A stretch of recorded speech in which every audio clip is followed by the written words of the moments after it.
السلام عليكم ورحمة الله. النهاردة إن شاء الله هنعمل مع بعض الكبدة اسكندراني بطريقة حلوة جدا. الطعم بيبقى لذيذ وإن شاء الله تنول إعجابكم. المكونات عندي عبارة عن نص كيلو من الكبدة مقطعة شرايح أو ممكن تقطعيه على حسب رغبتك.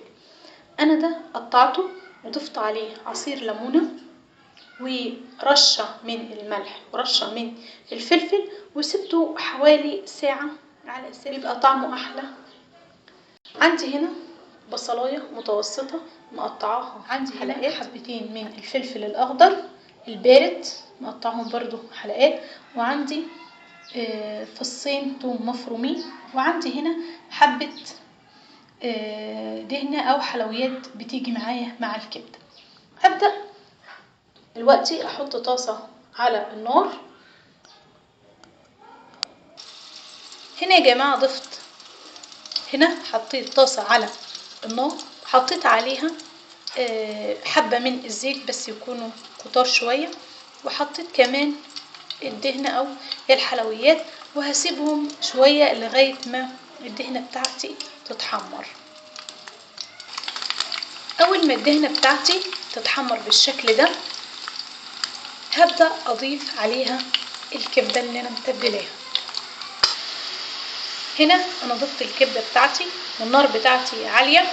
هسيب الكبدة لما تنزل كل السوائل اللي فيها وتتحمر معايا كويس. وعلى فكرة يا جماعة الدهنة اللي أنا حطيتها أو الحلويات دي هي اللي بتدي الكبدة الريحة والطعم الجميل.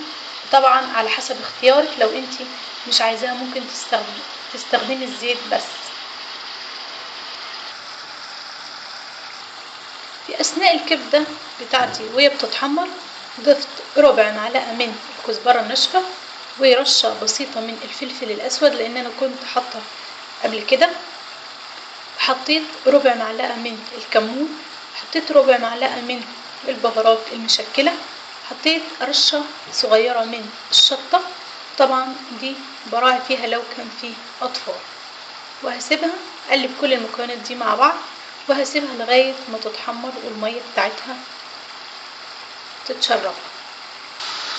هنا يا جماعة أول ما الكبدة بتاعتي بدأت تتحمر ظبطت الملح بتاعها، وهبدأ أضيف عندي الفلفل الأخضر والبصل وهوطي عليها لتحت. أنا الوقت ضفت الفلفل والبصل وهغطي عليه وأوطي عليه لتحت، وأسيب الخضار بتاع اللي هو البصل والفلفل لغاية ما يدبل معايا. بعد الخضار ما دبل معايا بالشكل اللي احنا شايفينه ده، هبدأ أوسع مكان وسط الطاسة وهنزل بفص الثوم في المكان ده. هقلب فص الثوم يا دوبك تقلبتين بس لغاية ما يدبل وتطلع ريحته معايا. هنا انا ضفت فص الثوم في وسط الطاسة زي ما احنا شايفين، وهسيبه لغاية ما ريحة الثوم تطلع معايا. استنى عليه شوية كمان.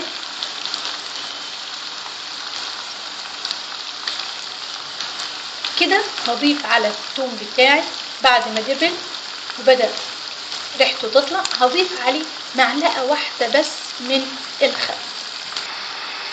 هنا ضفت معلقة خل واحدة على الثوم، وزي ما احنا شايفين كده هبدأ أقلب كل المكونات مع بعض. هنا قلبت كل المكونات معايا كويس جدا.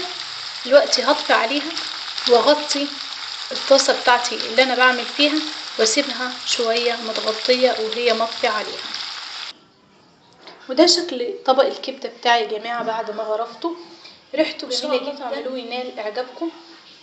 طعمه والله يا جماعة زي كبدة بره بالظبط، بس دي انا عاملاها في البيت وضمناها ان شاء الله تنول اعجابكم. والسلام عليكم ورحمة الله وبركاته.